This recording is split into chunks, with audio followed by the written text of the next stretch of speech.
तलबीना एक ऐसी डिश है जो हुज़ूर सल्लल्लाहु अलैहि वसल्लम ने ख़ुद हमें रिकमेंड की है और ये सहरी के लिए तो बहुत ही ज़बरदस्त रेसिपी है। हम ये हाफ़ कप बारले पोरिज ले रहे हैं, यानी कि जौ का दलिया। ब्लेंडर में डाल के इसको पीस भी सकते हैं या हाथ से इसको मसल के बारीक कर सकते हैं, जिस तरह मैंने कर लिया है।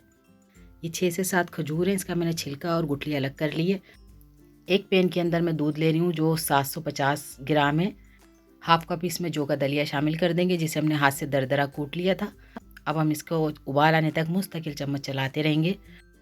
अब हम इसके अंदर चीनी की जगह खजूर शामिल कर रहे हैं मिठास के लिए। अब इसको हम डाल के मज़ीद 2-3 मिनट पकाएंगे। ये देखें इतना ज़बरदस्त सा तैयार हो चुका है। अब इसमें भीगे हुए मैं बादाम छिलका उतार के वो शामिल कर रही हूँ। ये बिल्कुल ऑप्शनल है, ये शामिल करा है हमने। अब इसको हम मज़ीद 1 मिनट पकाएंगे। ये देखें बस हमने इतना गाढ़ा करना है। अब हम इसको साइड पे कर लेते हैं, फ्लेम ऑफ कर देते हैं। पिस्ता और बादाम से गार्निश करेंगे और ये खजूर काट के मैं वो भी शामिल कर रही हूँ।